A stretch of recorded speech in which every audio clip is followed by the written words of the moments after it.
তোমাদেরও কি পটল খেতে একদম ভালো লাগে না? তাহলে অবশ্যই বাড়িতে বানিয়ে নাও এই রকমভাবে পটল ভর্তা বা পটল বাটার রেসিপি। কথা দিচ্ছি এই পটল বাটা বা পটল ভর্তার রেসিপি দিয়েই তোমরা এক থালা ভাত খেয়ে নেবে, আর তোমরা বুঝতেও পারবে না যে এটা আসলেই পটল দিয়ে বানানো।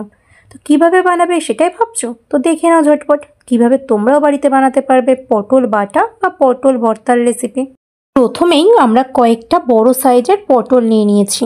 এবারে গোটা পটলগুলোকে আমরা জল দিয়ে খুব ভালোভাবে পরিষ্কার করে ধুয়ে নেব। তারপরে পটলগুলোর শুধু দুটো মুখ কেটে বাদ দেবো। তারপরে খোসা সমেত পটলই আমরা কেটে টুকরো টুকরো করে নেব। আমরা কিন্তু এখানে খোসা বাদ দেবো না, খোসা সমেত পটলেরই আমরা আজকে ভর্তা বা বাটা বানাবো।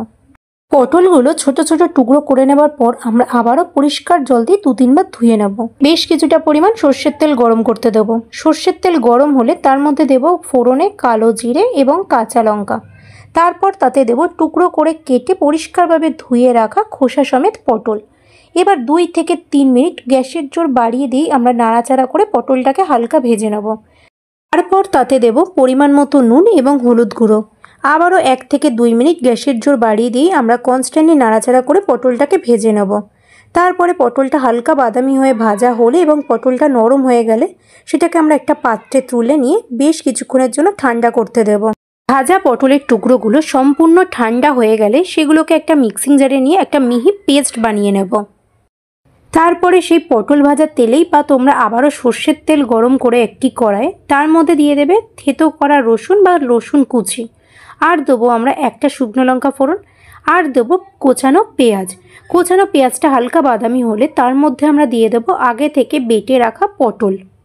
গ্যাসের জোর মিডিয়াম টু হাই ফ্লেমে রেখে আমরা কনস্ট্যান্টলি নাড়াচাড়া করব 2 থেকে 3 মিনিট। তারপর এর মধ্যে দেব স্বাদ অনুযায়ী নুন এবং যদি প্রয়োজন হয় তাহলে সামান্য হলুদ গুঁড়ো। আবারও 4 থেকে 5 মিনিট গ্যাসের জোর বাড়িয়ে দিয়েই আমরা নাড়াচাড়া করব।